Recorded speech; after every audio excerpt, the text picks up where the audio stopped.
Gabe. And I climbed trad. I've been climbing 4 to 6 days so far. My name's Spencer Beck. I've been climbing for about as long as Gabe has, about 5 days.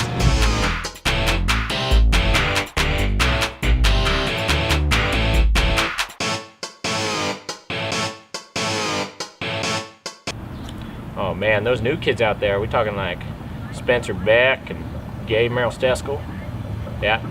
Yeah, those kids, they're taking it to a new level, that's for sure. I mean, when I started, it was me and Joey and Pappy, and we were out there on the trees, and we would find places that looked like they would be good to climb, but we just simply didn't have the equipment or the safety. I mean, they got all these crash pads and these inflatable backpacks now, and all we had back then was we'd drape a sweatshirt over the rocks, over the roots, you know, make sure we wouldn't break an ankle when we fell. But I tell you, we broke a lot of ankles. Yeah, no, these new kids out there, they're really making some progress and really progressing the sport beyond what me, Joey, Pappy, kind of the original guys ever thought was going to happen. This would be the first known ascent of the Science Crack. It's pretty gnarly, pretty chossy. No one's really gone in and cleaned a lot of the bark out yet, so it's pretty gnarly. I don't know.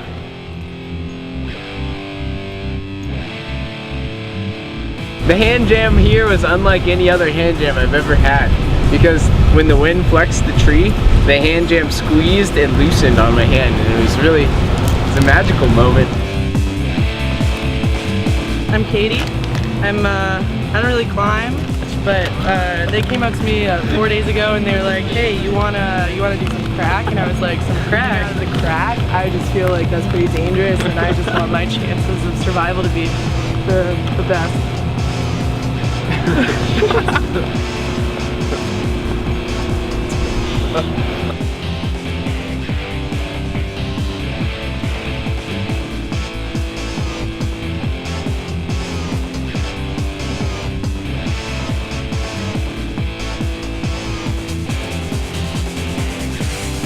It's just really inspiring to see these guys like find this crack in the tree and then climb it like they're doing, you know?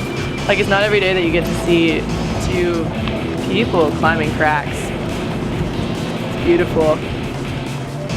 What does it inspire you to do? I mean, crack, you know? Like, climb cracks, do crack, like everything about cracks. I think it's just gonna be my life from now on.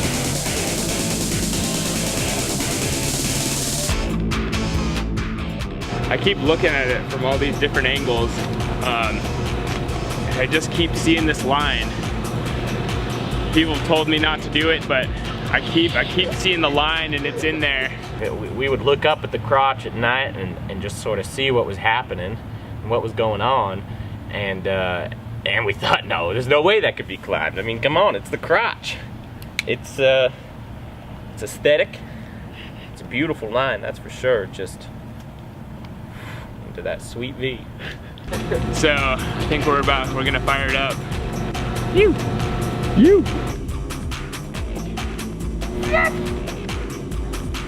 The start was pretty hard.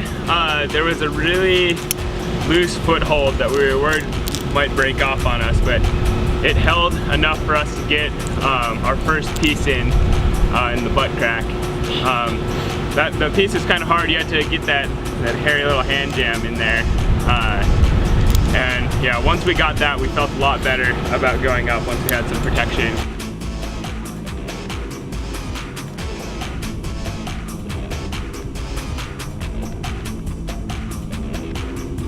The second part of the climb was a traverse around the side of the tree. That was actually pretty techy. And then a small dino up to the branch. That was probably the crux. And then after that, and kind of over the head heel hook and mantle up onto the branch to finish. Yeah, that was pretty gnar. Oh, bat hang rest.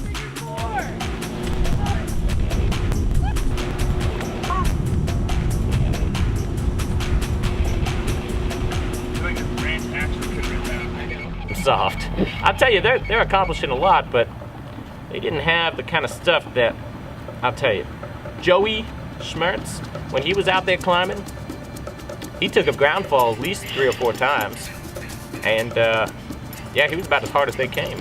Tough as nails. As tough as tree nails, I'll tell you that. That's what we called them. Oh man, I'm just looking, I'm already thinking about the next tree. Imagining all sorts. I think we've really like broken some ground here and opened up a lot of new possibilities for tree climbing on Whitman campus. Hey, the interview done? Yeah, before you go, I made you something. Here. Hey, look.